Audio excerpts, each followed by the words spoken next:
So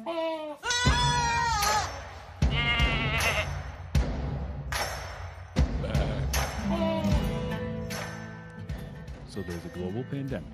A virus is sweeping across our world still. And society is changing. Why is this happening? Is anybody going to do something about it? Will we ever get to travel again? Is this just what life is now? How can putting paper around a box be so damn difficult? If you haven't considered these questions yet, you will soon. And we will be here with you, your personal guides in this journey, this descent into holiday chaos. Thank you for joining us on Staring at Goats. That's right, ladies and gentlemen. It's time for another episode of Staring at Goats, the last episode before Christmas, hence the box wrapping. Travis is apparently very I really want to frustrated. know, how is that so hard? It's just it's putting paper around a box. Mm-hmm. We make it harder than it needs to be by trying to make it look pretty. Hey, I'm Steven, joined by Jacob and Travis, and we're all here to tell you some stories, talk about some COVID-19, try to help you survive the holidays. If you're by yourself, just rest assured, so are we. Yes. And because of that, we're all in this together. Different boats, same ocean. But here we are. Yeah. If you happen to be by yourself over Christmas and you want to leave us a quick voicemail, Travis, what do you have set up for them? What do you have in store?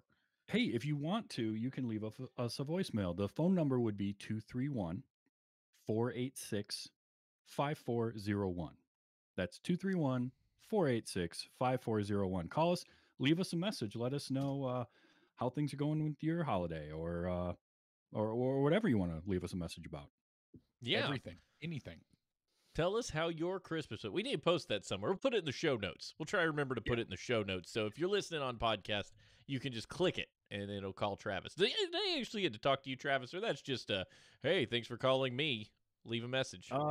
Mostly just a thanks for calling me, but you will get to hear my dulcet tones ask you to leave us a message. So that's perfect. That's what I was hoping for, because a lot of times you never know. It's like, if I call this number, like, is anyone going to pick up? No, we're not going to pick. We ain't got time for you. What do you think? We have to set aside this time. Is hard enough on a Wednesday night to try to find time to do this darn show.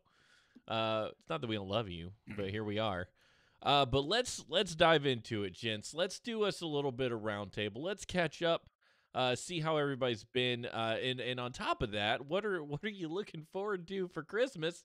If you got anything on your Christmas list you're hoping for Santa, share that. Or if you're just going to be lame and be like, oh, I'm just excited to sit and have a nice cup of coffee and wonder how great my life was this year and be thankful, then that's fine. You can do that too.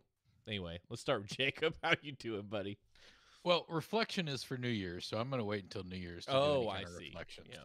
But what I'm looking forward to most is I'm hoping and praying that I get a PlayStation 5. Oh, wait, hold on. No, I already got a PlayStation 5. Yes. I'm good. What you need. Yeah, I got what I need. It hasn't been delivered, so technically I don't own it in physical hard. Don't have it in my hands yet, but I'll get there. But you got it. Well, but I got it. So I'm looking forward to Christmas. I'm actually, Steven, here's the sad thing. I'm becoming an old man. And the reason why is because what I'm really looking forward to is, number one, seeing Tater Todd opening up gifts, because that's just going to be so much fun, just watching him for the first time opening gifts. And the second thing I'm really looking forward to is making a holiday dessert with your wife. Those are the two things that I swear on Christmas Day that I am so excited about. I mean, we have all our traditions, our Christmas roast the night before, and we've got a lot of things that we do, but those are the two things that I'm really, I think, excited about for Christmas. And then, of course, the PlayStation is what I'm hoping for.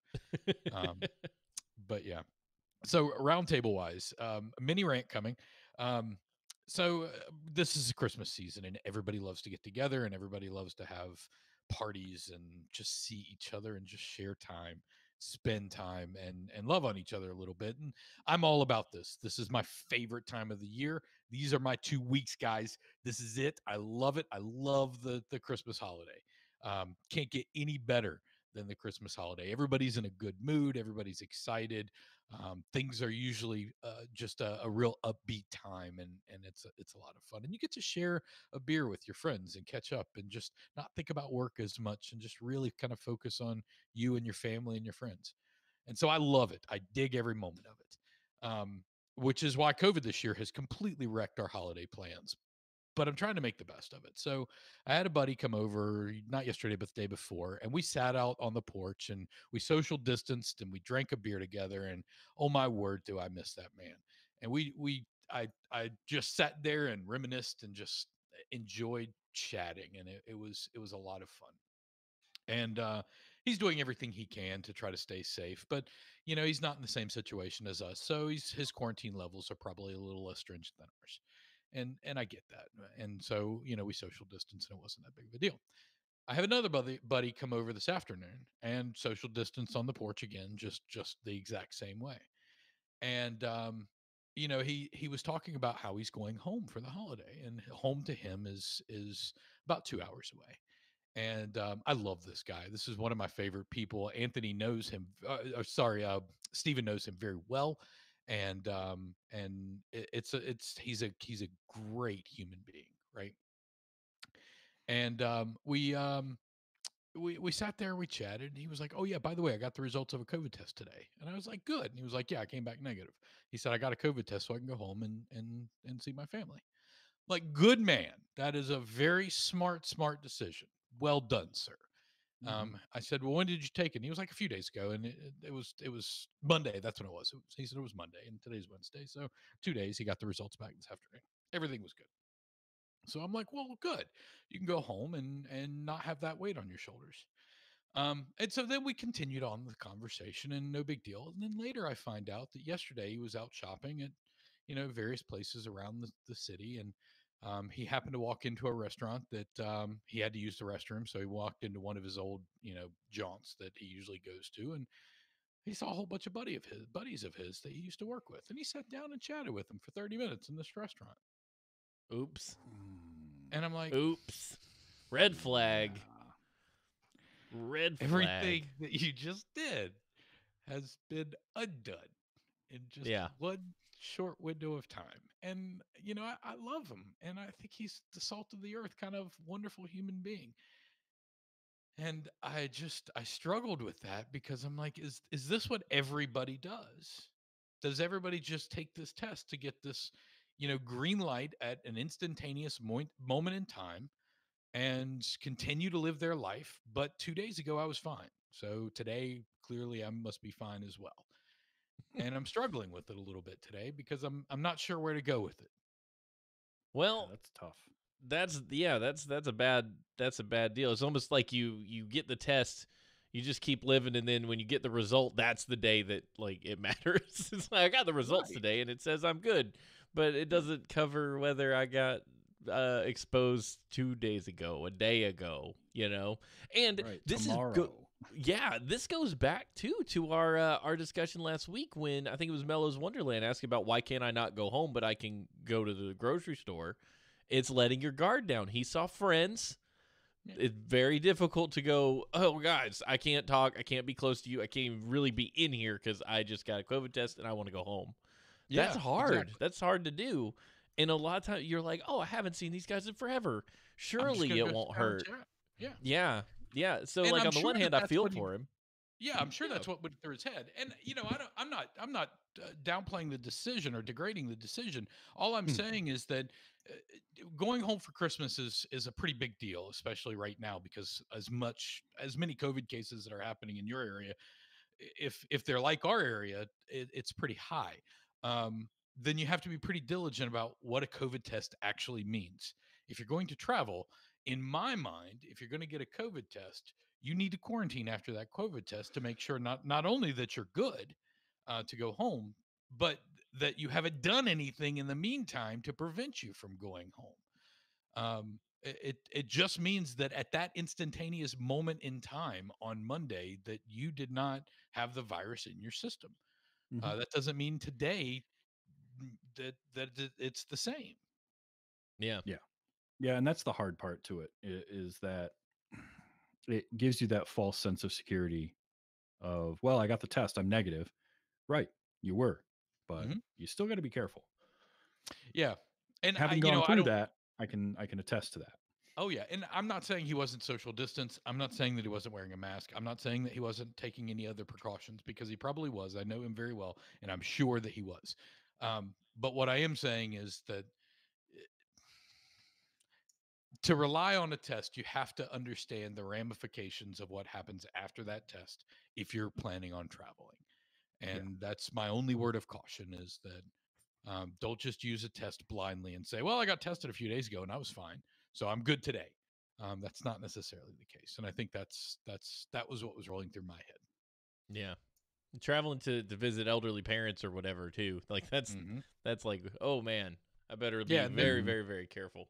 yeah, we're talking about parents that are in their 80s. We're talking about parents that have had some pretty serious health issues this year, to the point of surgeries and hospitalizations too. So, Ugh. um, I'm gonna just skip getting old. I I don't think know. surgery sounds to great avoid at that. all. Yeah, Mm. I think I'm just gonna pass. Hard pass on getting old. Travis, Yeah. how you doing? Oh, getting to the end of the year, which is of course super busy for me at my job, and just trying to survive and not blow up at someone at some point.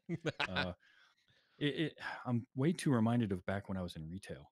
I had a manager in retail at a movie, like a video store, Suncoast Video. I don't know if either of you remember I those. Suncoast recall Video, Suncoast Video. yes. Heck Yeah. Yeah. yeah. And our manager, there was a pool every year. I worked there for like 2 or 3 years, and each Christmas we had a pool of when was Terry going to lose it, and what was he going to destroy when he did. Because he would just find like a toy or a piece of random memorabilia and utterly destroy it in a fit of rage, and then just write it off. One year he broke his toe because he threw the thing down on the ground a few times and then kicked it, but he missed and he kicked our island where our cash registers were, Oh which gosh. didn't move. So luckily I haven't hit that level of rage yet, but it's I do enjoy this time of year. I love Thanksgiving because my birthday always falls around that, and that's such a holiday of getting together with family most years. But Christmas is a lot like that too. You see it basically every year. It's whoever you didn't see Thanksgiving wise, you were seeing at Christmas in my Yeah. family. That's usually how it went. And obviously that's not happening this year, but still that togetherness I really enjoy with my family. And I'm looking forward to that. It's just with this tempered enthusiasm of like, well, I just have to be careful and make sure that I'm, being smart and taking everything into account. I was over there the other night for my nephew because he was leaving to his mom's for Christmas, so we did a little early Christmas for him, and things went well. So that's fine. I think overall, the biggest thing for me is doing stuff like this show and my other shows and my streams have been what's keeping me going this year, and really diving into and focusing on that kind of stuff, and all the creative outlets that I'm trying to find has been what's made me get through 2020 with what little shred of sanity I had left when I started the year. So, you know, it's not too bad. Good. Well, that's good. Yeah, we do a very similar thing with Christmas and Thanksgiving. We used to do like when my parents and her parents lived in different sections of the states. We'd go visit Mhm. her parents at Thanksgiving one year, and then Christmas with my parents, then reverse it the next year, and try to like. Now her parents are 10 minutes away, so like I could say we're going to Christmas at my parents this year, but they're still 10 minutes away. It's not like Right. I'm not going to see them at Christmas. I'm like, what do you want me to do? I'm going to avoid their house until Christmas has passed. Like that's stupid. But yeah, that's very similar. For me, I'm excited about Christmas mostly because I'm excited about Sam's Christmas. Once you become a parent, it becomes less about what you are looking forward to, and you're more like, I can't wait for my kid to actually see what all happened. Yeah. He's in that 5-year-old stage of Christmas is forever away. This is the worst day because it's not Christmas yet. I'm like, oh gosh. You have to like try not to take it personally. You're like, it's odd. What are you doing? And just remember back when you were a kid and like every day sucked until Christmas, Yep, pretty much. which is just how it works. Mhm. But no, that's I think I'm most looking forward to that, and the PlayStation because flipping Jacob had double whammies with his PlayStation finding and was able to find me one. Well, now I'm gonna have to get one because I feel left out. Look out! Look Hey, for Jacob will help you. I can hook you up if you need a hookup. He's For some apparently got the reason, I'm- magic touch. Well, I was 2 gonna days do in a new row. camera this year, but now that I've got this setup working, I don't need to invest several $100s in a camera. So maybe I could. Who knows? There There you it is. go. There you go. Do you. But as far as like roundtable stuff, we're all gonna die, you guys. I'm I'm giving it a lot of thought the last week. I'm just sitting there thinking, like, it's probably occurred to me multiple times over the past year, but what if we couldn't vaccinate against this disease? What if we got a disease that was just like straight up no vaccine? Like there ain't a way to do it. We're gonna die. We as a species will get majority wiped out by a disease at some point in the next 2 or 3 centuries. I don't know when. Might even be sooner than maybe in the next 100 years. Something's gonna take us out because we're too rebellious to wear a mask. China's gonna be fine. They're gonna make it fine. They wear masks all the time. It's not really a big deal to them. But us over here in Western civilization, we're gonna be like, nope, we're dead. We'd rather die, and it will happen. And that's what I'm convinced of as of right now. Because if we can't band together and fight this thing, like what if this vaccine didn't come along? What if these Moderna vaccines, these Pfizer vaccines didn't work? Like what if they didn't work? Where would we be right now? Up the creek without a paddle. That's where I think we'd be. And we'd all just either have to accept that we're going to live in tiny isolated pods for the rest of our lives, or we go out and maybe die or kill other people. Because it's going to happen. You wear your mask all you want. I've known people that said, I wear my mask everywhere, and I ended up getting it because some doodle scoot thing happened in the restaurant that I work at. You know, like you never know.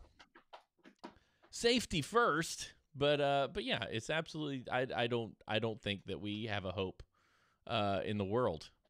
Not to be doom and gloom on Christmas, but we don't because we're all too full of crap.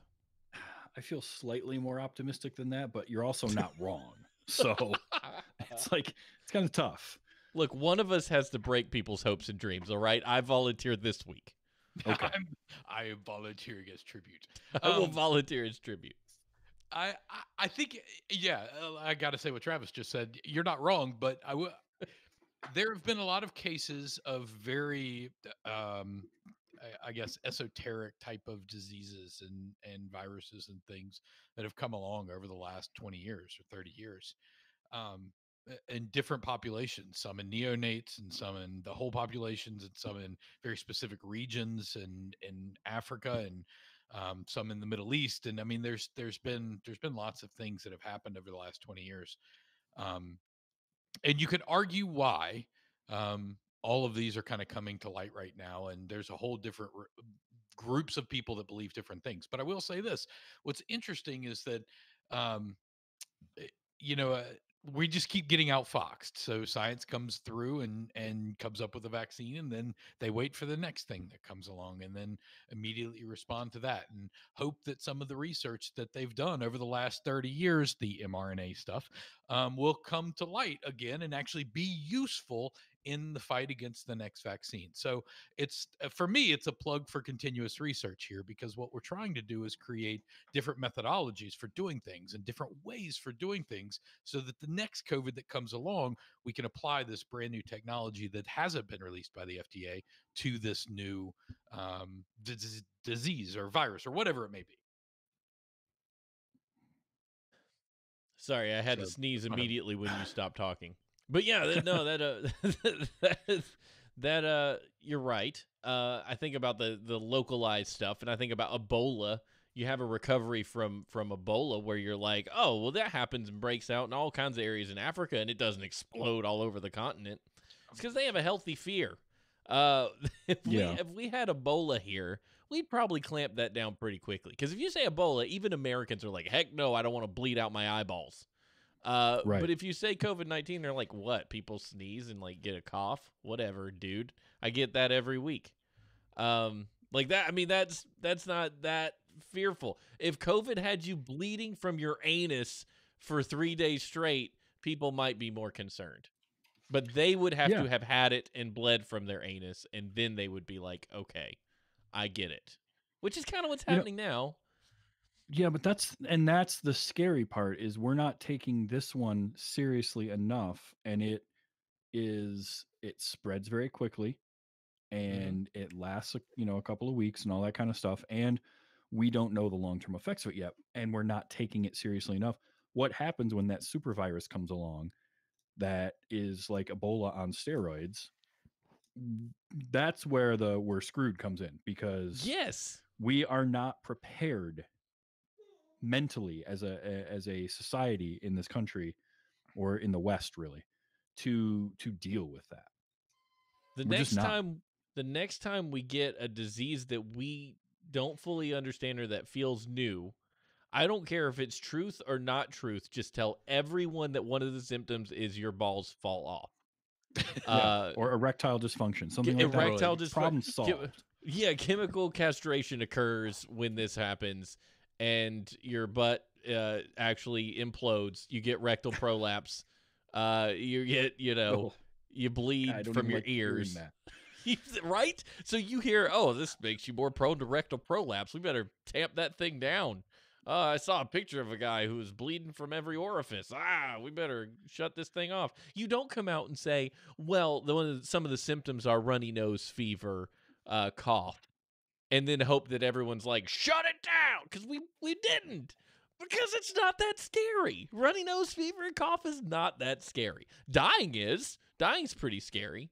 But like, you're still talking. How many people? You're talking about 3,000 people a day. How many people are there in America? It's over 350 million. And people start rationalizing. I'm not. Obviously, every life is valuable, but people start rationalizing when numbers get big, or when you talk about like, well, that's those people. Everybody disconnects from everybody. Oh, that's just those people. They're old too, right? Yeah, it's a statistic, and it's you have to do, like, people do that and rationalize. Yeah, that drives me crazy. Yeah, but do you know anybody who has COVID? I don't know anybody who has COVID. See, that bull crap started for a whole different reason, but it probably would have grown on its own, but it would have done it at a less rapid rate. I think that things like that grow. Conspiracy theories about, the government's trying to control us with blah, blah, blah. That happens, but usually when no one is talking about it except for the fringe Facebook group, then no one really cares. But when you're having to actually quite literally beat down those things, not literally, figuratively beat back those things from the global media perspective, you got a problem. Used to, we could just ignore that BS and just be like, okay, we're just going to let the goobers have their fun over there, whatever. Yep. But we've lately had to engage it. Yeah, it's the joys of the 24-hour news cycle. Yeah, they're just grabbing a hold of everything. But at least you could relegate it to like 1 a.m. You would think. Put it there. I don't want like the actual reporters to be talking about the weird conspiracy theory that nobody believes in. But anyway, that we could go down a slippery slope there. But anyway, yeah, I'm not. You may be able to convince me that we're not all gonna die, but I still think we kind of are. That's gonna be a problem. No, Tater what's gonna do us Tot into joined the disease? show. He has. Tater Tot has joined the show, guys. He has decided that he would prefer to do a podcast tonight instead of sleep. He's so awake, dude. You're never getting that kid asleep. He's wide open. Look at those eyes. Yeah, he is. He's not. He looks like, he's not gonna fall asleep. Ain't no way. Ain't no way. He's adorable. Isolation report time. Locked up abroad. Wait, is this me? Am I doing this one? Yeah, me, yes. Travis. Yes, I'm doing this. I need to write my name down. Like, I'll remember. A Georgia University student has been locked up in the Cayman Islands for breaking quarantine in order to watch her boyfriend compete in a jet ski competition. The student was required to submit to a 2-week quarantine upon arriving on the island, but was seen and turned in for sneaking out and going to the event. The sentence was for 4 months, but actually today her lawyers were able to talk it down to 2, After suggesting that the punishment did not fit the crime, her family was hoping to have the sentence completely wiped out so she could return to school in January and continue her studies.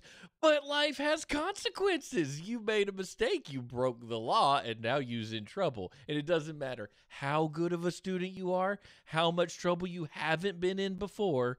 You did a bad. This is actually my worst nightmare because I've never been in trouble for anything. And I just imagine one day doing something that lands me in prison for like 6 years. And I'll be like, what? I don't have any priors. Too bad. You broke this rule that you didn't know about. You're screwed forever. You streamed content with music in it on the internet. You're going to jail. You know, that kind of stuff is terrifying. So I feel for this girl. I'm sure she's very sweet, kind, does everything she's supposed to do. She just she Except take this one COVID thing. seriously. Except this one thing, and it was enough. And the one thing in the article that kind of struck me as odd is there's a jet skiing competition. Yeah, There's I guess competition so. for anything. Yeah, Anything. you I mean, can that's compete. pretty rad. I want to jump in on that. I mean, I mean, used to jet ski really a lot, so I was pretty just good at that stuff. Now would be a bad time to start. I actually read a little bit more detail on this. One of the reasons they busted her so hard is because she went back to the wherever you get your bracelet that says you're in quarantine to such and such date and had right, them yeah. adjust it and loosen it. And they used that as evidence that she had intended to break quarantine and wanted to be able to get her bracelet off so she could go. And that was premeditated rule breaking. So they busted her on that. But her grandmother was like, no. She sent us pictures and it showed it cutting into her skin. They had it too tight. But I mean, sorry, Grandma. I feel real bad for her. But hey, man, if you're going to party in the Caymans, you got to party by the rules.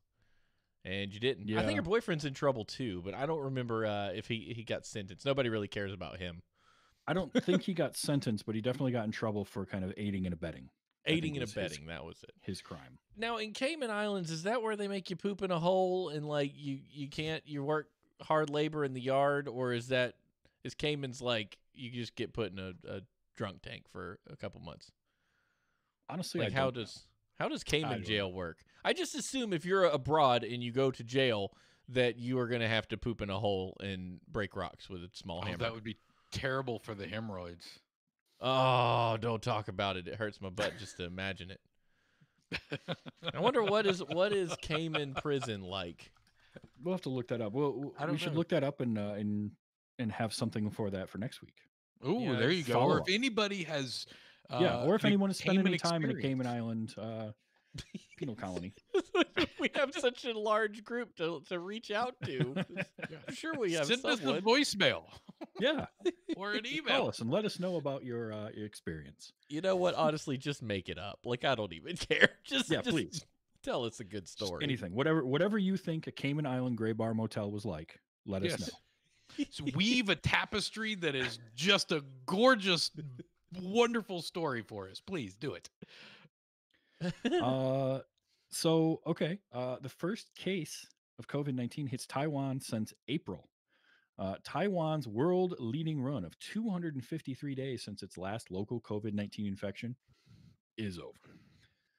After the diagnosis of a close contact of a foreign pilot who traveled while infectious. Health authorities said a woman in her 30s has tested positive, the first case outside of a hotel quarantine since 12th of April. She was confirmed as a close contact of the pilot, a New Zealander in his 60s working for a Taiwanese airline whom authorities had announced as a quarantined case on Sunday. The health minister, Chen Shih-chung, I'm going to go with that. That's what I'm going with. Look good enough to me. Sounds You good got the to me. mic. Yep, you are the authority. said the pilot had not truthfully declared his contacts and activities.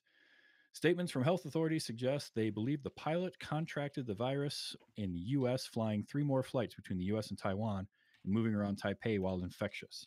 The pilot faces a fine of up to roughly $8,500 British pounds. So I don't, Which is I like believe, what, $1,200? I want to say it's somewhere in the 12 to 15. 8,500. That's going to be 12K, not 12. Yeah, 12 to 15,000. Yeah, dollars. 12,000 US dollars, 11,346 US dollars.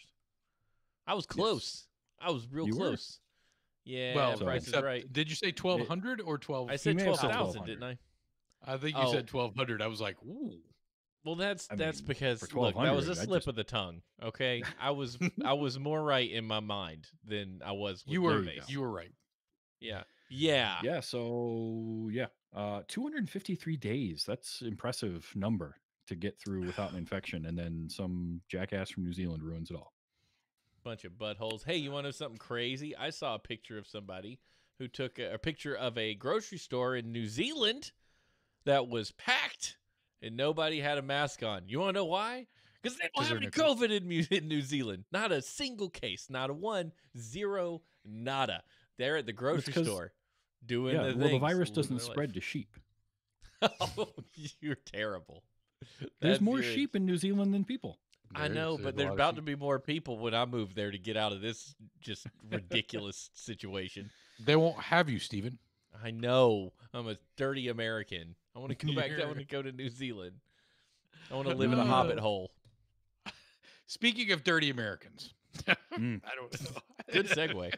Good segue. Cheers. U.S. Well done. timeline may need to be updated. There was a study that was presented this week, or last week actually, by the American Red Cross and the CDC. It was published in a clinical infectious disease journal.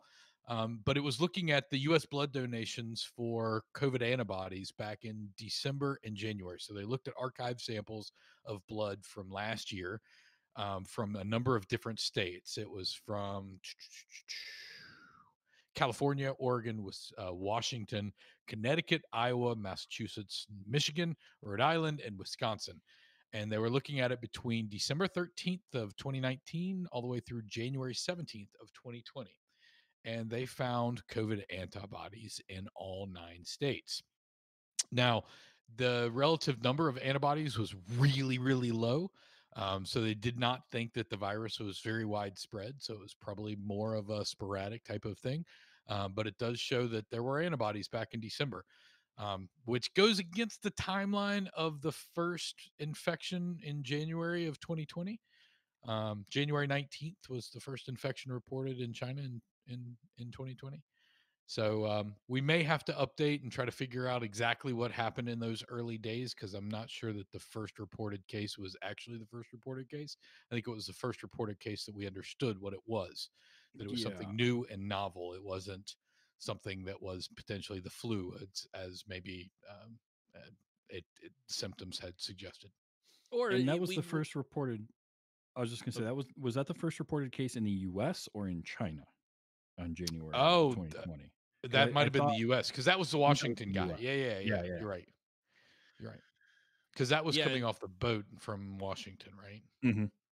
and you got to remember, like, this disease hits people differently. Some people get super duper sick. Some people only get like a cold. You know, I think my sister had, when she had it, she just felt crappy, but otherwise was functional. Like there wasn't a whole Yep. lot. And that, I mean, you're not going to go to the doctor for just feeling a little crappy. Right. Most of us don't. For one thing, doctors are expensive in America. You just go when you have to. You don't go for every sniffle. So it could be likely that this was in plenty of people.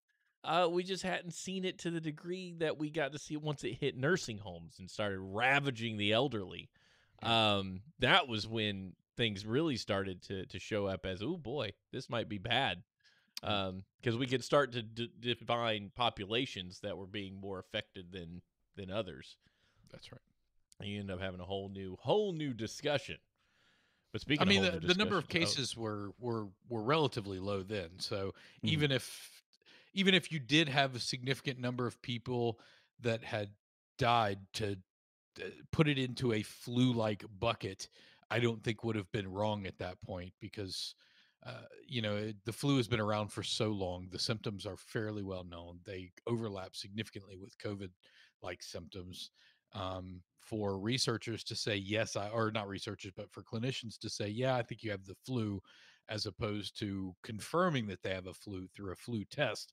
I don't think every flu needs to be every flu case needs to be confirmed through a test. I think majority of the symptomology can be just used to say, yes, you have the flu. But I think that's changing now because now we have more diseases that are just as serious, or in COVID's case, more serious than the flu, that present very similar symptoms. So we may actually need distinguishing tests to say, yeah, I think we've got the difference between the two. And boy, did that flu-like comparison really jack us up in the first few months of It this did. thing. Because now Oh, you yeah, look it did. back at it and you're like, well, the scientists don't know what they're talking about. Because back in March, they said it's kind of like a flu. Just cover your mouth and wash your hands. And that has just been the ball and chain holding us back ever since. Well, Good what's news flash: interesting is new data can bring about new opinions and new truth. big shocker there, Stephen. Yeah, I'm here with the hard-hitting news, Jacob. Hard That's hitting. right. These are novel thoughts, Stephen, that nobody in the world has ever had.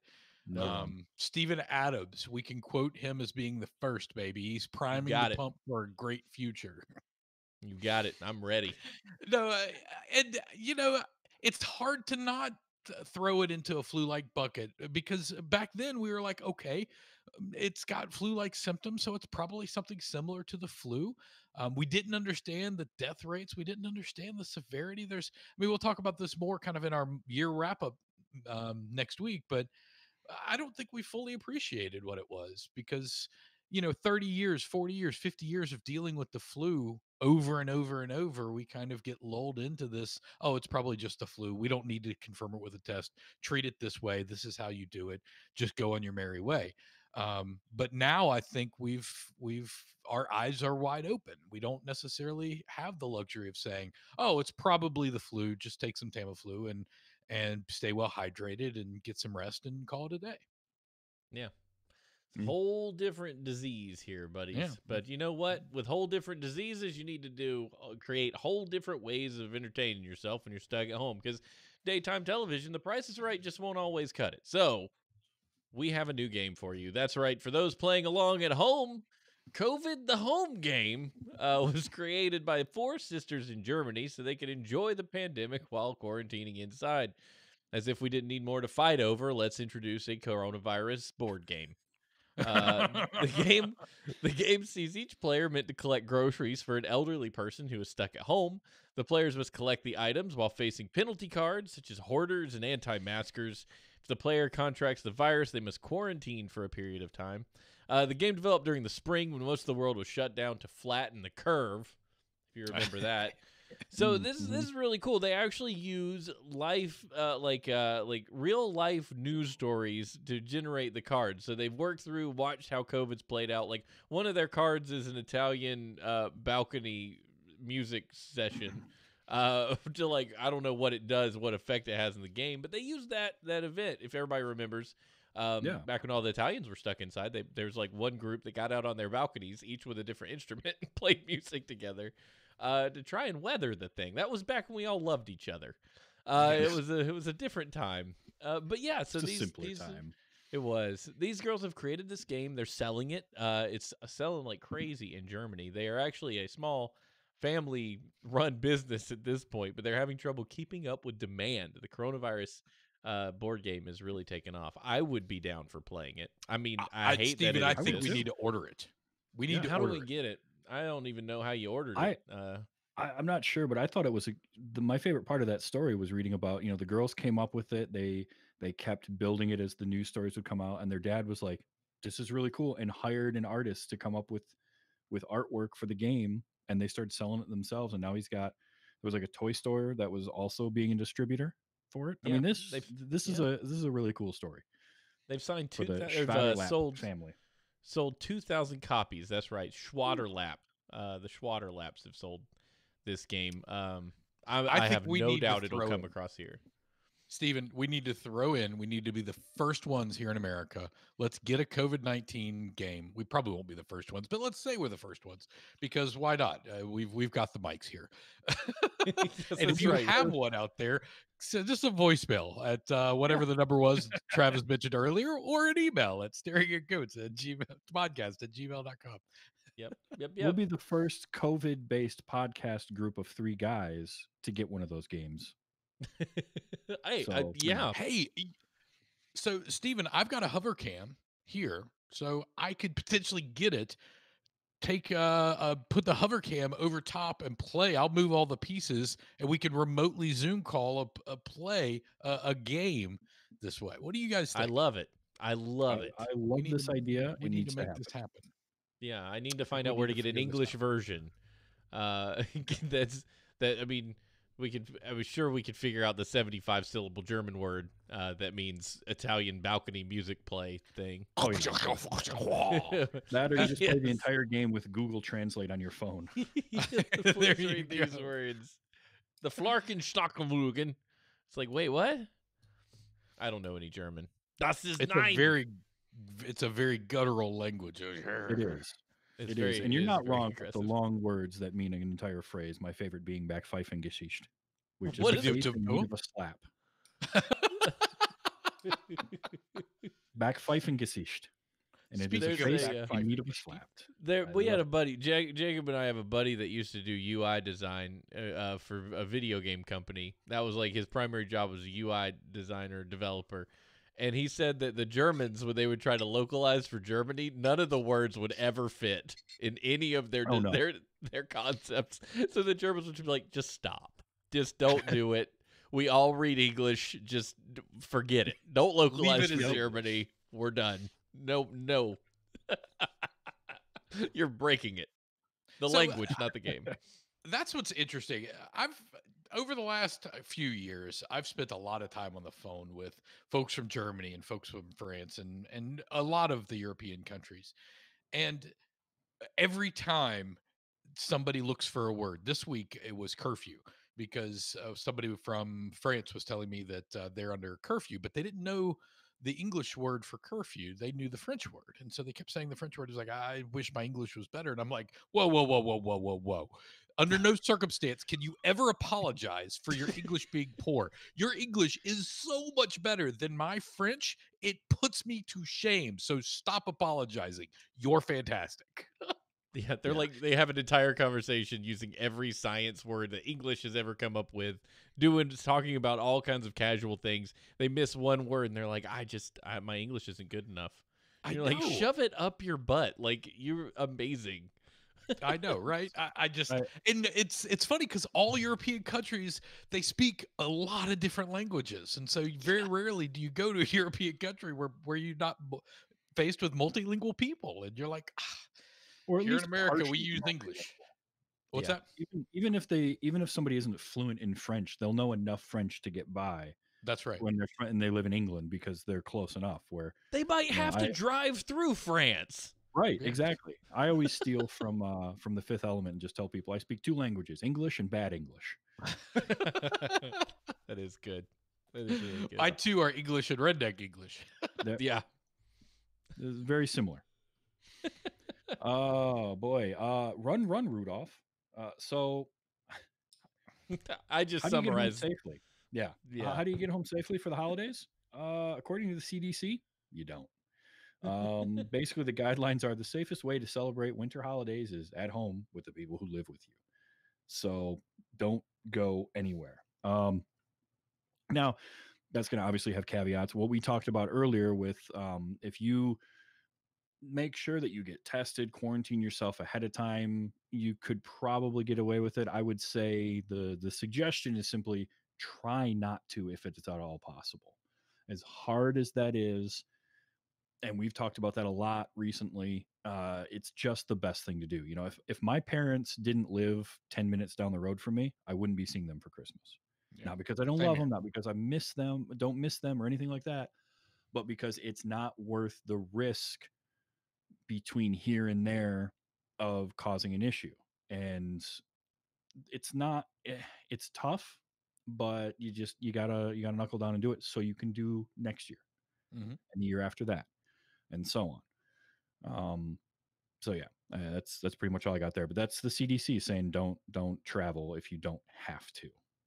I mean, this is my fault. I kind of summarized this story, and it just that stuck out to me as the basic refrain that was in this thing. They do have a few guidelines, basically no brainer stuff. Like, just try not to travel to places that have high COVID-19 outbreaks. Don't do that. Avoid seeing people who already face a heightened risk. If you know people who work in the chicken factory, maybe you don't need to go visit them because chicken factories apparently are just COVID incubators. Yeah. I'm picking on chicken factories, but that was a thing for a Pork while. slaughterhouses. Remember Yeah, those days? yeah. They I shut down whole slaughterhouses. I've been to Right. both. It doesn't surprise me. Anybody ever read Upton Sinclair's The Jungle? Probably That's hasn't right. changed much since then. Nope. It really Yeah. hasn't. It really hasn't. No, and that's true. Like, be smart. If you're going to travel at all, I had a friend of mine who did travel during the summer, and he was very conscientious about everybody else. He got back from his travels and he quarantined himself for a solid 2 weeks away from everybody. You're going to have to do stuff like that. If you travel for the holiday, just know you're going to get home and you shouldn't be seeing anybody for a couple of weeks after that. You should be at home, stock up ahead of time, be ready. But Mhm. yeah, Yeah, yeah, absolutely. So yeah, So, just be did you careful out hear there, about? folks. I mean, let's quick talk about Deborah Burks because I feel like we have to bring this up in this context. okay. This week she resigned. Oh, snap. Yeah, and the reason why she resigned was because she visited another family over Thanksgiving holiday. And the other family was part of her family. It was part of her immediate family, but it wasn't part of her small inner circle that she quarantined, her quarantine pod. And it came out last week that she actually traveled 3 hours to their cabin that was 3 hours away and met another quarantine pod that was part of their immediate family. I think it was her son and her parents, and there were a couple others that she had met. But she resigned today, yesterday, I think it was, um, because of this Thanksgiving fiasco, is what the media is calling it. Um, and I'm not quite sure fiasco is the right word. I'm not sure that there was a downfall. I think that she made a decision to spend Thanksgiving with her family. I don't know the details of her quarantine, if she did the 14-day quarantine and they did the 14-day quarantine and met at their cabin and were able to do it safely. I don't know any of the details, but I will say that if she's I mean, clearly, obviously, she took it so seriously that she was forced to resign. I don't know which, but I do know that she resigned today or It yesterday. sounds like you would almost have to resign when the entire mission of this thing is to try to convince people to stay home. Yeah. And then you, as one of the main leaders of this group, don't. You have created a problem. You have caused a conflict that shouldn't exist, because you really Yeah. do. Like, people pay attention to what these higher ups and leaders do, and if the leaders are handling it well and doing what they say to do, you trust them because you're like, okay, Mhm. they say they're doing this, and this happens continuously. This is like governors who are like, we're shutting down everything, everybody has to stay home, and then they get spotted, at a restaurant with 18 people. Yeah. Um, you can't do that. You can't preach to people to do one thing and then do another. That's called hypocritical. And people don't like that. We don't like people who tell other people to do something and then don't do it themselves. Sure. It Yeah. sucks. And And you that's can't what be a health official and do that. Well, and I think that's why everybody's raking her over the coals. But what Yeah. people aren't really talking about is some of her justifications. And if memory serves me right, I kind of skimmed through the article a couple of days ago, so I don't really know a lot of the details. But if memory serves me right, her she spent it with her parents, and apparently there was some depression issues going on, and she spent it with her kids because there were some depression issues going on. And so they felt like, as a family, that immediate group of people could get together and actually have a Thanksgiving meal with the six of them. It would be no different than I think the location is really the issue here. If it wasn't 3 hours away and they weren't in their quarantine pod on a normal basis, then we wouldn't even be batting an eye at this. We would be saying, Sure. yeah, they got together for Thanksgiving and it was their quarantine pod. But because they met at a remote location 3 hours away and their parents weren't necessarily a part of their pod, all of a sudden it's a big deal. And I Yeah. mean, to be And fair, I'm not you're saying it gonna is or is not. I'm just saying that's kind of the fact of it. and I feel for her because she's in a very bad position as being in the spotlight. But I mean, there's plenty of mental health scenarios that make going to greater lengths, to safe lengths. Mhm. Like, I'm sure that she was like, okay, we all got to play by the rules, and then we get together and it's safe. But the The optics as a public official is what matters. It doesn't matter if they did everything they were supposed to do. What matters is that she went somewhere and saw people that she's not normally with.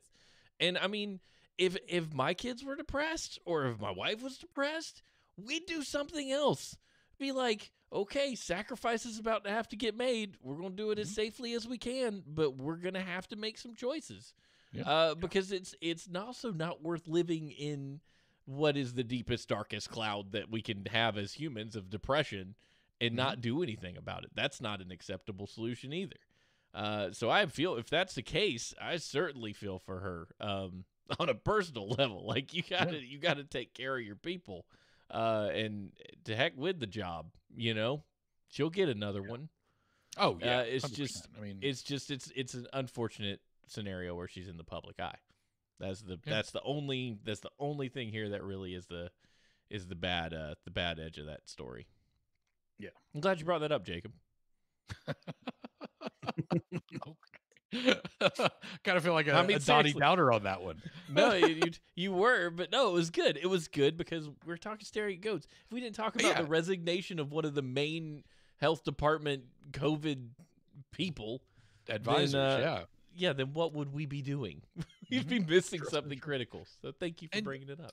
We're also talking about infectious disease specialists that cut their teeth in the 1980s, 90s AIDS, HIV discussion. I mean, we're talking about somebody that's been in infectious disease and been a world leader in infectious disease thinking and forethought, truly a key opinion leader in the field.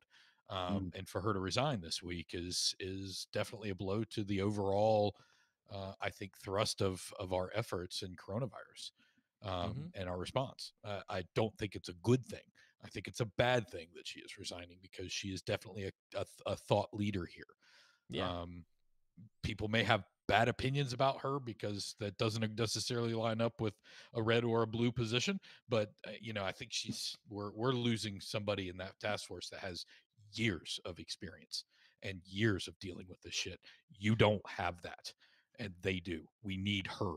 We don't need you. So that's my thought on it. But hey, we can rake her over the coals and she'll go find another job making probably more money than God because now she's a well-known household name. She's already got a book deal. It's fine. Sure. Yeah. We got 15 book deals. They all get book deals. Everybody gets a book deal. And they're like, you don't even have to write a book. We'll get a ghostwriter to write your book, and you can pretend you wrote your book, and we'll pay you $6 million. And you're like, sounds great. Where do I sign up? I'd like a ghostwriter to write my memoirs. Mm-hmm. That'd be great. Yeah, Life and Times of an internet dork. Yeah, and so here's a question, and we got another story, but I do want to throw a question just for some thought. Is there such a thing as making a mistake in the public eye anymore without, No. it just being a catastrophic failure in this 24-hour news cycle? It depends on who made the mistake and which news agency wants to destroy them for it. Because would you classify a beige suit as a mistake? Because I don't know that I would. But it was attempted to drag a particular person over the coals for a beige suit. So yeah, they're gonna screw you up no matter what. You're gonna try to do everything right, but you can't please everybody. But now the people you're trying to just do your job, there's nothing you could do. Basically, no. The answer is no. You're gonna get in trouble for everything. Can right. you? No, but can you recover from what mistake you make in public? It's very dependent on who it is that made the mistake and what the mistake was. Yeah. You can ignore. I think the best strategy if you're in public and you make a mistake is almost to completely disregard it if it's minor to the point. Because the news cycle will last 2 weeks. People remember stuff, and then they move on to the next big disaster. Or you lean into it. A lot of people forget at this point, Chris Evans, the whole thing with him and having pictures of his doodle out. But that happened earlier this year, but it's mostly been forgotten. Why? Yeah. Because he didn't shy away from it. He confronted. He's like, I made a mistake, but hey, as long as I got your attention, get out there and vote. He leaned in. He leaned into it, and it, the combination of his charm and his charisma And the fact that he leaned into it and didn't shy away from it meant that it sort of fizzled and went away because he Yeah. took the sting out of it. Mhm. Well, and that's an old nerd defense mechanism. If you're the Yeah. biggest weirdo or nerd in the world in high school and you lean into it and you don't run from it, you win. No one Yeah. knows how to pick up. I knew this kid in high school. He was the dorkiest human being I've ever seen. I mean, nowadays it's cool to play with Transformers, but back in 2000, 2001, if you were in high school and you were really excited about the latest Optimus Prime figure, you were not going to be the coolest kid on the block. But this kid was, and everyone loved him because he did not play around. And I always admired that. And I'm like, that's how you do it. That's how you Mhm. be yourself, and no one can own you because you're already owning yourself on purpose, and you're proud of it. And everybody's just like, well, okay, fine. I guess that guy's just weird, and it doesn't. It's the best. Lean in. That's And the strategy. that's why you see a lot of comedians that are tall or overweight or stuff like that. They figured out how to lean into that thing that Mm-hmm. people would make fun of them for and get self-deprecating or just turn around and use it and become a thing. That's I mean, it's a Superpower. lot of comedians are taller than you think because they've spent their entire life getting made fun of for being these big lanky guys or being, you know, Fluffy. uh fluffy. Yeah, Yep. fluffy. So, Yeah. yeah. Yeah, it's an interesting thought right now because I do know that I think you're right. I think severity plays a key role in it. I think how you respond to it plays a key role in it. I mean, I just think about myself. If I made a mistake at work, what would happen? I'd likely be told you made a mistake. I'd likely be some kind of corrective action would have taken place. Something like "Don't do that anymore," or you know, but no catastrophic things will happen to me. But I think about this situation and I think, oh goodness, she went and decided to have dinner with her family, her parents and her children. Should Yeah, should it's she resign from it? And yeah, the optics of it are poor. But is there such a thing right now as being able to own a mistake and still um, maintain your authority, or is it just if you're in a public eye and you make a mistake, you're done and come back in 5 years whenever the dust is settled? yeah, There's and probably more to it. oh sure. Sure. Yeah. If she didn't have the position that she had Yeah. and was and the optics were what they were, be very, very different Yeah. from the fact that she's literally the one or one of the heads of like the hey, don't go out, stay at home, don't travel long distances. Mhm. But then that's what you end up doing. So that's the hardest part of that. Well, I mean, how many other people in positions of authorities, like mayors and governors and senators and congress people, and how many others have said, don't do this, don't do this, don't do this, and then turn around and do the exact same thing? I mean, it happens every day. It does, Um, but are they doing that thing that is top of mind for every person in the country right now and leading every hour of the 24-hour news cycle? yeah, that's a good point. Odds are they're not. If what she had done was in response to or adjacent to something that was buried in the 1 a.m. news part, no one would care in a week. It Yeah. would get gobbled up by the 24-hour news cycle. Yeah. But it's the thing that has been all of 2020. So that's the biggest part to that, I think. Yeah, I guess where my mind is going is, did the ends justify the means? And the ends here is that we've lost somebody from the coronavirus task force that is unbelievably knowledgeable, and we're going to have to try to replace that person. And I'm sure we're going to find somebody that's maybe not equally knowledgeable, but definitely a high caliber person to replace her. Yeah. That's the ends now. Should there I guess it's different right now because I guess, is it justified? And sure, we can say that having dinner with your parents and your daughter is justification for you being ousted, but I'm not 100% positive it is. I just don't know, and maybe I need to dig into the story a little bit more and really understand if there was more to it than that. But Yeah. um, my understanding of it right now, probably it doesn't hold a lot of justification. And I understand the optics behind it. It's just more about what do we need as a country as opposed to what looks good as a country. Mhm. I mean, they're one in the same for a lot of in a lot of people's opinions is what looks good for the country is good for the country. What looks bad for the country is bad for the country. What looks matters because that's what everybody gets to see. I'm not saying I agree with that.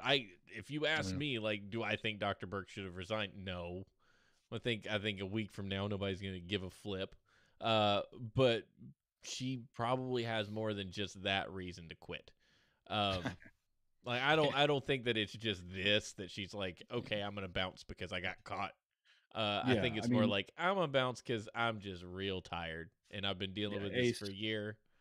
You know, Ace brings up in the chat, did she resign because her time is up or because of this particular instance, or was it that this just sped that time, shortened that timeline? We don't really know yet. Yeah, I mean, she's faced a lot of adversity in the last 6 months. I would agree Mhm. with that. I mean, Donald Trump pretty much threw her under the bus more than once, right? And he put her in the corner and said, "You're not playing anymore," and set her down on the bench, and she wasn't heard from again for what, 6 months, Yeah. 5 months, and so yeah, I mean, public opinion I think was swayed by the leader of our country, um, and I'm not necessarily saying that that was right or wrong, but he definitely had a huge public influence over that, I think, or public opinion influence, I should say. yeah. So anyway, we can move on. Sorry. Next No, that's story. Yeah, We just just moved the deep. We moved the deep dive up one. yeah, I guess so. yeah. Uh, there's a whole lot of political landmines there that I think we avoided. We did well. Yeah. The Thunder and the Rockets NBA started their season 2 days ago. The second game of the NBA season for them. They had to postpone that today. Um, and a league star had also violated the protocol. So on the NBA announced on Wednesday that the game between the Thunder and the Rockets at the Toyota Center in Houston has been postponed in accordance with the league's health policies and safety protocols. The league said 3 Rockets players have returned tests that were either positive or inconclusive for COVID-19 under the testing program. 4 other players are quarantined at this time following contact tracing. So that means 7 out of their 16-man Yeah. roster was already out. So you're talking about 9 players that they would be going into the game with. Best case scenario, Mm-hmm. that would be pretty tough on them to begin with. Hmm. Additionally, the team announced that James Harden is unavailable. Blah blah blah blah blah because of health and holdout safety protocols. Yeah, whatever. Let's not get into that. Because of this, the Rockets are due to. They didn't have the required 8 people to play. That was the end result. So they're not using a bubble this season. Instead, they're playing at teams' home arenas, except for Toronto. Those games are being played in Tampa. So if you're supposed to go up to the wildly cold northeast of Canada, you get to go down to the southeast where COVID runs rampant. Yeah, well, okay. Hey, you Toronto players, we know you're in Canada, enjoying being in Canada. We need you to come to Florida real quick, then go back to Canada. What is even going on? Can we sports are just they can they get it figured out? Like, was Disney World too expensive for this next season? Were they just like, never mind? The Disney World project was a waste of time and money when they were the only successful sport to make it through at a reasonable with reasonable cancellations and stuff.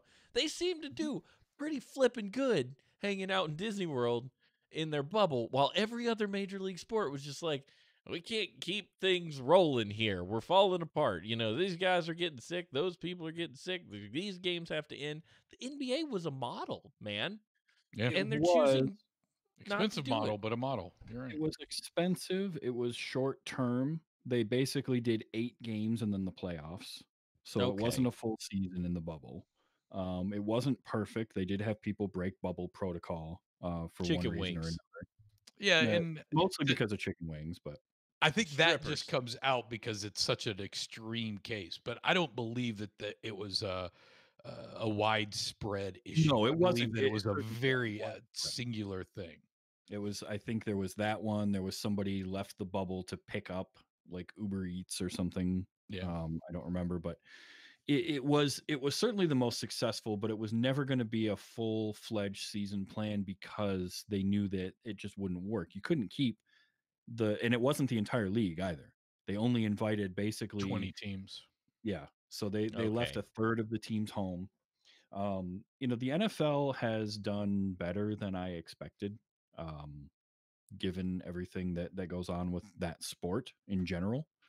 And but yeah, it's just it's so like professional sports is so tough because it's such a moneymaker, and yet they're trying to do all these leagues with no fans.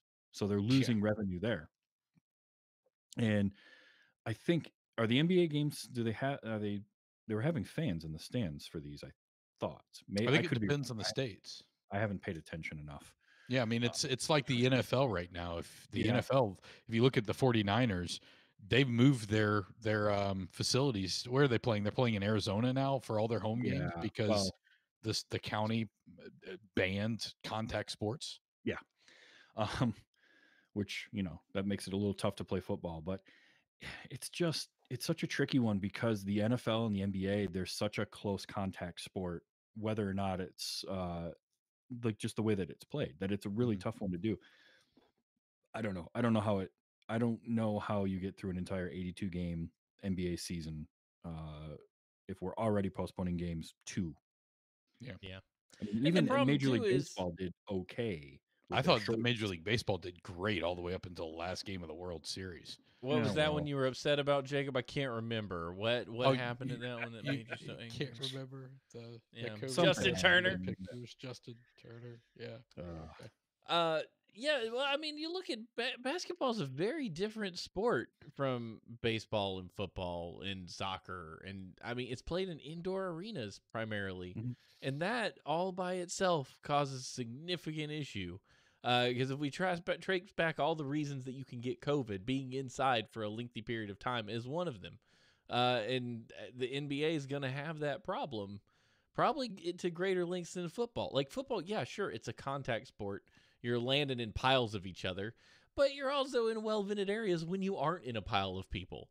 Yeah. Probably the biggest concern with football was locker rooms, because those are just gross, humid, sweaty areas where people are being discussed. Speaking of, I hate to pivot, but I'm gonna pivot. There was a CrossFit Hold on, gym. wait. Hold on, wait. Did you just? Oh, never mind. I I was going to say pivoted from gross, gross sweaty locker rooms. nastiness Yeah. is what you made you Well, pivot. Okay. Look, it's relevant. It's relevant. There's a CrossFit gym. I found this really, really impressive. There's a CrossFit gym this couple had opened, and they wanted to keep it open during COVID, or we gotta figure it out. So they installed some pretty fancy pants HVAC systems with the HEPA filters and whatnot. They had garage doors on either side of their building that they opened completely. They put CO2 monitors in various places in the building. And if at any point the CO2 monitor crossed a certain threshold, meaning people were breathing out more than the air was flowing through, they would close everything down, tell everybody to leave. We've exceeded everybody's breath has exceeded the safe amount. We're going to get out of here. Do you know they held on and didn't have a single case for months, and then one person got it. Nobody else in that CrossFit gym picked it up from them. They participated in a class together and nobody picked it up. And it went to show that the ventilation was really important. And it made me like I'm not going to put my kid in school or anything, but it made me wonder like why the school that we were going to put Sam in upfitted their HVAC to have HEPA filters and everything too before the school year started. They haven't had a single case all year. And I'm not saying the HVAC with HEPA filters is the answer, but it seems that ventilation plays a very large role in the communicability. I can't make that word work of the disease. So you put people in masks primarily and make things ventilated well. You've got a much better shot at keeping people not getting COVID. I found that pretty good. I'll try to find the story again so I can link it in the show notes because it was pretty cool to me. That makes sense because if you think about cold and flu season, when is that? When is cold and flu Winter, season? When it starts people getting are colder. inside. Yeah. Right. Because everyone's inside huddled, you're around each other more. You're going to the bar, you're inside the bar. You don't have the option of sitting outdoors, all that kind of stuff. So Drier Yeah. air, your nose cracks open a little bit. Yep. More entryways. For Seasonal for depression. bugs. People drink more. that too. Yeah, yeah. I would like to drink more. Be fine with that. We More should eggnog. do Hey, I Mm. had my eggnog tonight and it was delicious, but it's missing Nice. rum because I don't want to go to the ABC store. I want them to I've bring got it a to little bit of me. spiced rum. Well, Do you I want don't some have it. spiced rum? Gotta put some I If you was bourbon. want, missing it tonight. I've got Appleton's and I've got Captain Morgan's, so you can I am have going whatever to you drink want. eggnog tomorrow at Christmas Eve. I have probably. some. I have some. Well, you having it and me having it are two very different things. I need No, it it's in the this cup. same. I need it in this cup right now. I miss my old coworker that made eggnog and brought it for everybody Ooh. every year. The good stuff. Good homemade eggnog. Yeah. Yeah, but that could be unsafe if you do it improperly. Well, she had been doing it for long enough that it was done properly, and Nice. then I put enough bourbon in it that it didn't matter. My Aunt I Rita want used to make 4 it, and it shots was- of bourbon and 1 shot of eggnog for my eggnog, please. My Aunt Rita would let me Exactly. drink it, and she would laugh because hers was well spiked. I want to be able to see through the cream. It was good stuff. I love my eggnog. I actually bought another carton today. I had to run over to the store for a minute to grab something for cheesecake tomorrow, and Nice. I grabbed some eggnog. Southern Comfort? because I know they're gonna vanilla spice. Yes. Vanilla spice Southern Comfort. Can't buy. I've tried other eggnogs. I've gone for organic eggnog. That tastes like poot. Tastes like liquid poots in a bottle. It's disgusting. Ooh. Yeah. Yeah, you can imagine for a moment. So, Southern Comfort's the only eggnog to get. That's one day where you go, I don't know if they put cancer in it, but I'm going to drink it. I'm willing to do that. Well, gents, we deep dove pretty hardcore earlier. It's been about an hour and 10. Y'all got anything left? I got nothing. Nope, Well, nothing here. Other than I want to hear what people do for Christmas. So whatever you did for Christmas, I want to hear about it. Absolutely. I'd love to understand what the Staring at Goats podcast community did for the Christmas holidays. And if you I got would anything too. cool, send us that as well. Yeah, emails, Absolutely. voicemails, all of those. Yeah, what's that number again, Travis? 231-486-5401.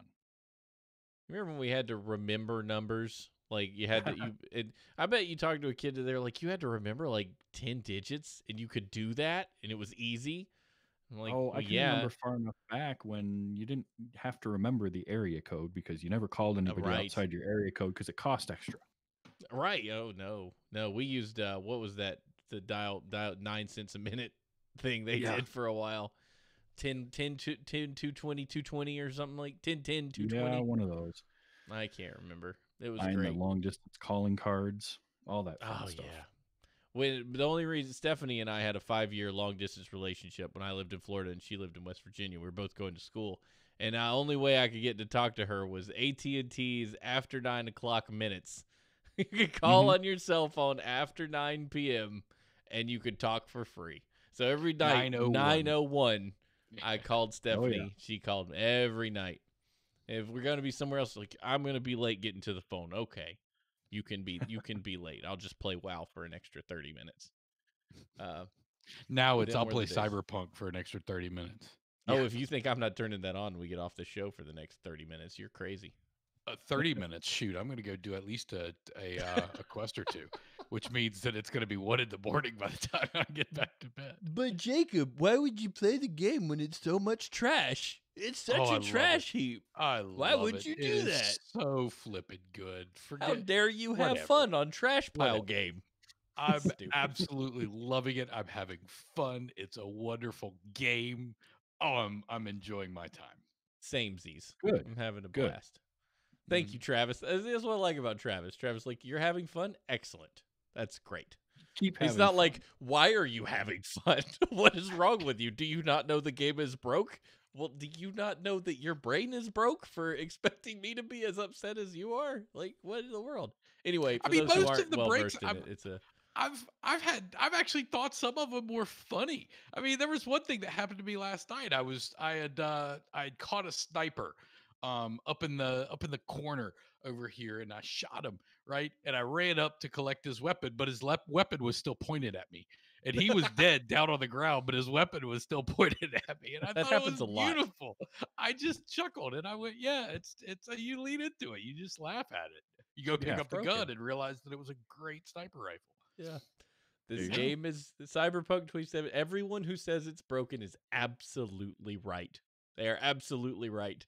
The degree of their rage could be suspect, but they're not wrong. It is broke, but it is a fun kind of broke. Anyway, It's a wonderful that's game. that's another podcast for another time. But we had a good time. That was fun show. That was the last show up till Christmas. I guess next week we'll be able to do a another one because Wednesday's nothing special. That's just a Wednesday. So Yeah. we'll be here. I don't think any of us have plans to go anywhere. Hey, Surprise? Steven, do you got any plans for next Wednesday? No. No, My Travis? social calendar is free. Oh, Travis might. He's got no, people I'm around. clear. Oh no, he's good too. Me too. Good. All right. We're gonna do Good it. job. Good job, All right. everyone. Hey, you can leave us that voicemail. That number again is 231-486-5401. If you enjoy the show, you can leave us a review on your podcasting service of choice. Follow us on Twitter. I'm Steve H&H. TV's Travis is TV's Travis. Don't forget to check out his other shows, by the by. We know you know about our two dork shows, but Travis over there on Wait You Haven't Seen deserves a watch. By the way, Travis, I haven't seen Godfather. We can talk about that later. Oh, But my Jacob, goodness, you Jacob have gave me the side eye tonight. I He was did. I gave really him upset. the stank eye. He was really Ooh. upset about that. So this week I watched Blade Runner 2049 for the first time. Oh, and is that what your holy cow, was episode's that about? Yes. Which That was a reminds good me I one. need to post that. Yes, you should do that. sure. If you enjoy supporting the show or you want to toss us a buck, twodorks.net/support.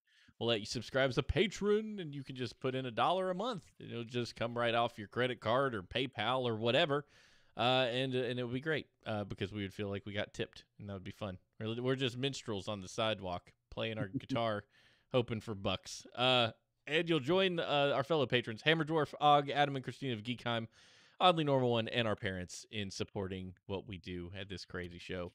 You all have yourselves a merry, merry, merry Christmas. Stay safe, wear your masks, and we'll see you next time.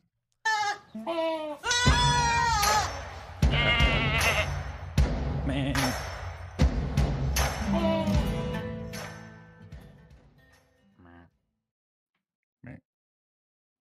And we're done. Show done. Show in the can. I just realized that I didn't post the show this morning. So my show that posts. normally posts at like 10 a.m. I got to do. So I got to respond to this real quickly. Ace, am I really hearing this right? That if Duke beats Pitt on Tuesday night, you're not going to tell me Duke sucks anymore? Because if that's the Whoa. case, I'll be your Huckleberry there. I'll definitely be your Huckleberry there. that is a Oh, bet at we- least for this basketball season. Okay. Yeah, you'll let it slide for another 3 months. Just Okay. for Well, now. I mean, that's a brief reprieve. I'm good with that.